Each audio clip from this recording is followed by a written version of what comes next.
even if they go all the way left and there is no opportunity for reconciliation, even if that's what you're wanting, you can still walk away not harboring or not being bitter based on what their actions produced.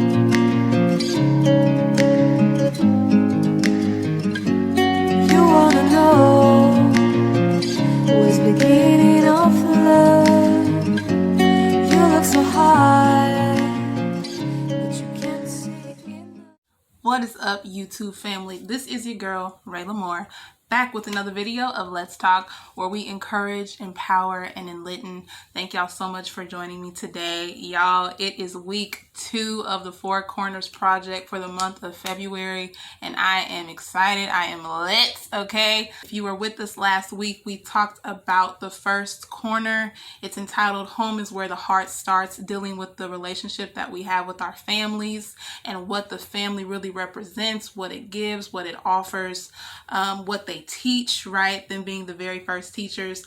And now we are moving on to corner number 2, because as I said in the video before, I believe the home and the family unit and the family dynamic have a lot to do with the relationships that we choose, right? Family, we can't choose them. We love them, but we can't choose them. But our friendships, our romantic relationships, we have the say-so in those types of relationships. And so that is what we're getting into today, and I'm ready. I'm just going to call this one 2 types of love.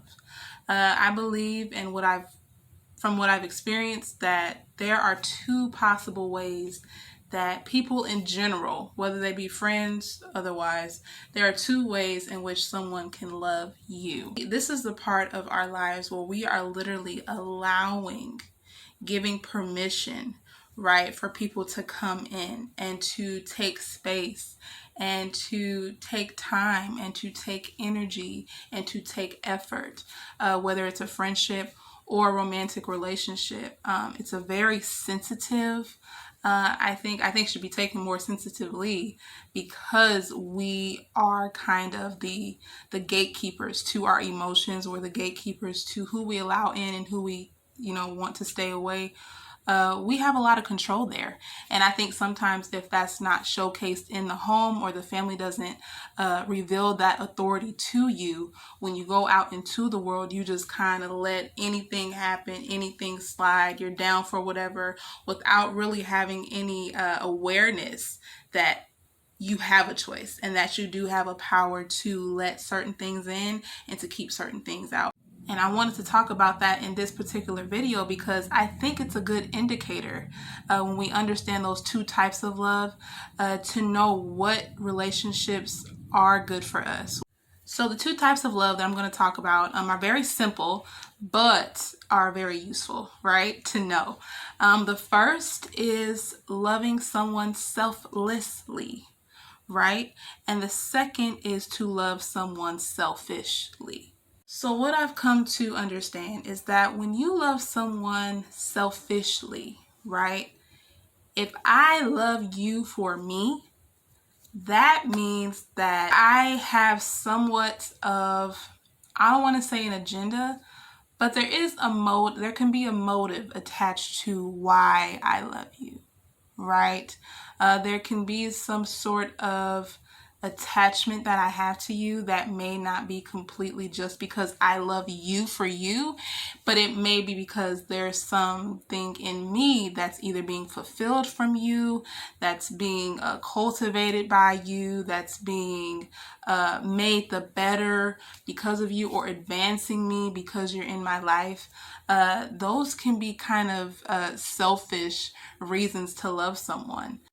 However, when you love someone selflessly, there is, I don't want to say a detachment, but there is this love that you have for someone that regardless of what they do, regardless of what they say, regardless of whether there's a disagreement or not, however it's handled, there is yet a love and a mercy and a grace that's extended to that person, because you love them not because of what they do for you, but you just love them because of who they are. Right? That's more of a selfless type of love. And you can really, if you pay attention to people's reactions to you, if you pay attention to how people respond to you, maybe when there's a disagreement or something going on, you can really tell what side of the spectrum they're on. For example, if, I'm having a disagreement with a friend of mine or a boyfriend of mine or whatever the case may be, and simply because they disagree with me, I write them off, or I'm like, you know what, forget it, this doesn't need to happen anymore, then that may be an indicator to the other person that, wow, so you only love me when I agree with you, or you only want to be in my space, a part of my life when we're in agreements with each other. So what is your love based on? Right? It makes you have to question sometimes the true, genuine love of a person. Like, do you love me only when I'm on your side? Do you love me when I'm honest with you and say, no, you were wrong for that? Do you still love me afterwards? Or is this love more conditional? And a lot of people can say, I love people unconditionally, but we all have somewhat conditions. You know what I'm saying? I think if we're honest, we all have those little conditions in the back of our minds. Like, if they ever do this, I'm out of here. You know what I'm saying? Or if this ever happens, we're done. So I do think we all, if we're going to be real, have those conditions. But when we talk about like the petty things, just because you don't agree, just because I have this political view and you have this one, or you have this opinion and I have this one, that it all has to be the same for us to even be able to have a conversation, or for us to be friends, or for us to be in this relationship. I think sometimes, depending on what those things are, can show you whether someone loves you selfishly or selflessly. Because what I've learned is when someone loves you selflessly, y'all, these are tongue twisters, by the way. If someone loves you selflessly, then there is a selflessness that comes with their love, right? There is somewhat of a self-denial in some ways. Not to say that you disrespect me, not to say that I let you walk all over me, but there is kind of a humility that takes place in that person to say, you know what, I'm going to stand at this post and be there for you, be here with you, hear what it is you're saying, value what it is that you're saying, even if it's not in accordance or in agreement with what I think or what I had to say. I'm not going to let that be the reason I walk away. And I also believe, and I'm coming to learn, that when you really love someone for them, when you love someone just because of who they are, it becomes much easier to forgive quicker, right? And to extend the same mercy and grace that you need as well, because you're not always perfect either. So even if that person may get out of whack or may go left or may do something that you're just like confused by, it doesn't it doesn't make you completely write the person off. Even though it may baffle you, but it does give you a reason to be like, yo, what's going on? This isn't you. It gives you a reason to investigate. It gives you a reason to extend your hand, even if, they may not be receptive, or even if they go all the way left and there is no opportunity for reconciliation. Even if that's what you're wanting, you can still walk away not harboring or not being bitter based on what their actions produce. And, as I talked about in a video I did a while ago, if you haven't watched, go watch. It's called Growth, Know Your Size. I talked a lot about how sometimes in life, when you begin to grow, when you begin to mature, when you begin to flourish, sometimes those people who came along with you that you chose to bring on this journey, whether it be friendships or relationships, they begin to fall off, because they may not be the correct soil for you to continue your growth in. And so in that instance, if you have someone that you chose to befriend or you chose to be with, and you know your lives are kind of going like this, if that person has a selfish reaction, then that may mean that they love you selfishly, right? They love you for themselves. Because if someone really loves you for you and you start to grow and you start to mature, even if your lives do start to separate a bit, that person is happy that you're growing. That person is grateful that they had a part in your journey. That person is joyful over the fact that you are advancing and that you are inclining in your life and maturing and becoming better. That person loves you for you, not necessarily just for them. And another video that I encourage you all to go watch is entitled Intimacy, Into Me See. Because it talks about how Jesus went through his transfiguration, meaning he went from a natural state like you and me to his glorified state, right? And he only took 3 out of 12 disciples with him. What that shows to me is that he was very strategic about who his circle was, who he allowed to see certain things. And I think that's a lesson to all of us, that if Jesus was selective, why on earth shouldn't we be? If Jesus was careful about the friendships and the people that he chose to see certain things, why shouldn't we be as well? You know what I'm saying? And the scripture that really sticks out to me, and I have hanging on my wall in a couple of different places, that I think really speaks of that selfless love, is found in 1 Corinthians chapter 13, starting at verse 4. And it reads, "Love is patient, love is kind. Love does not envy," meaning it's not jealous. It is not boastful. It is not arrogant. It is not rude. It is not self-seeking. See the difference? Selfish, selfless. It is not self-seeking. It is not irritable and does not keep record of wrongs. Whew! We know that's a hard one, right? Because we love to keep a record, especially in these relationships we got today. We love to map out what happened 6 years ago. Like, you remember when you was But according to the scripture, we're not supposed to do that, you guys. We're supposed to forgive and move on. You know what I'm saying? Forgive for real. Okay, sorry. Got caught up. Love finds no joy in unrighteousness, but rejoices in the truth. It bears all things, believes all things, hopes all things, and endures all things. I believe that's a very, very powerful description of what love looks like. No, not just any kind of love, but I think it's a good description of what selfless love looks like. And honestly, if you come across people, whether they be friendships or potential mates for yourself, and they're not showing that, then you may want to put into question, does this person love me for me? Or does this person love me for themselves? Does this person love me for what I can give them and what I can give them only? And you know, the unfortunate part is, and this is why I connected this as a second corner, because oftentimes if you are not modeled love in the home, if your family doesn't give you a healthy picture to look at of what love looks like, people can walk around and grow up with a skewed vision of what love is, and hence why we go out into the world and take all of these things thinking that that's love, and it's not. You know what I'm saying?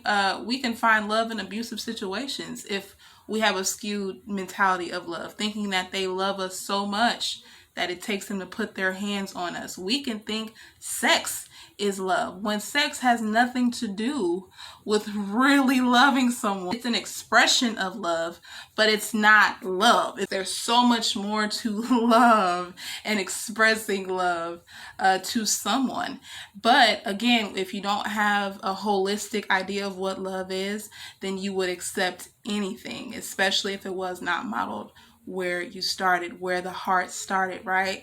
And so thanks be to God, I was raised in a house where I was introduced to the creator of love. That's just how I believe. That's my faith. I believe that love started with God.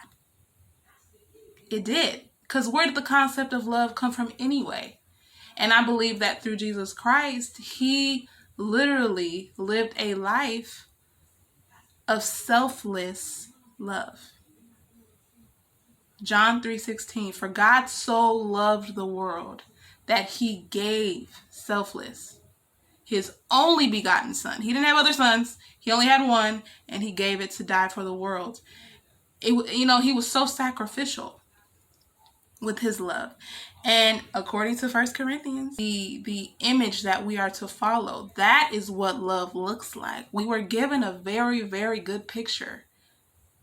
We were given a very, very good example in how Jesus walked this earth and lived his life of what selfless love looks like. And I think when it comes to choosing people to be in our lives, when it comes to welcoming in people that we weren't born to, that is a standard that I think we should be looking for when it comes to how does this person love me? How do I love this person? Do I love them selflessly or selfishly? It's a two-way street, don't just be on the person, but also look back at yourself and say, am I loving them selfishly? Am I loving them selflessly?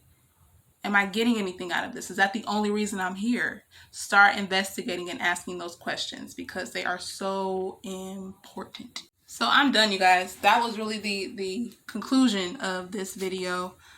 Just talking about those two types of love and how important it is to know those two types when choosing, right? When choosing, we can't choose where we come from. We can't choose who we're born into, the families we're born into, the dysfunction we may be born into. But we have a choice in the lives that we create with other people. And it's important to gauge where they are, but also where you are when it comes to how you love and what love is and what it means to you. But I love you all. I appreciate you for watching, tuning in. I hope and pray that something was said that made you think, right? I like to try to make you think. As always, I will be back next week. We are moving on to corner number 3, you guys. Oh my gosh, I'm so excited. 4 corners has been pretty fun, to be honest, to connect these dots and see how they all intertwine, because at the end of the day, they do. Don't forget also to follow me on my social media platforms. You got my Instagram right here. You got my Snapchat right below it. And then you have my personal email right at the bottom, RaylaMoore22@gmail.com. If you ever want to reach me for any business inquiries or anything like that, that is where you can reach me at, and I will make sure to check. But I pray that everyone is having a very blessed and love-filled February so far. Stay tuned for the prayer, because that's coming up. And just stay encouraged, stay reflective, stay empowered. I will see y'all in the next video. Don't forget, like, comment, subscribe, share, all that good stuff. And I will see y'all next week. Lord, I thank you for this time, and I thank you for this video. I thank you for everyone under the sound of my voice who was able to tune in on today. And I just pray that something was said that penetrated their hearts, their minds. I pray that this new perspective of the two types of love, the selfish versus the selfless love, be demonstrated in their lives. I pray that they will be able to not just walk in it and be able to love correctly, but to also watch out for it and look for it to be loved correctly and what that means. I thank you, oh Lord, for being our personal example of what selfless love looks like through your Son, Jesus Christ. And we just pray that you begin to reveal what that looks like in our own lives. I honor you, I praise you, and I thank you for this time. In Jesus' mighty name I do pray. Amen.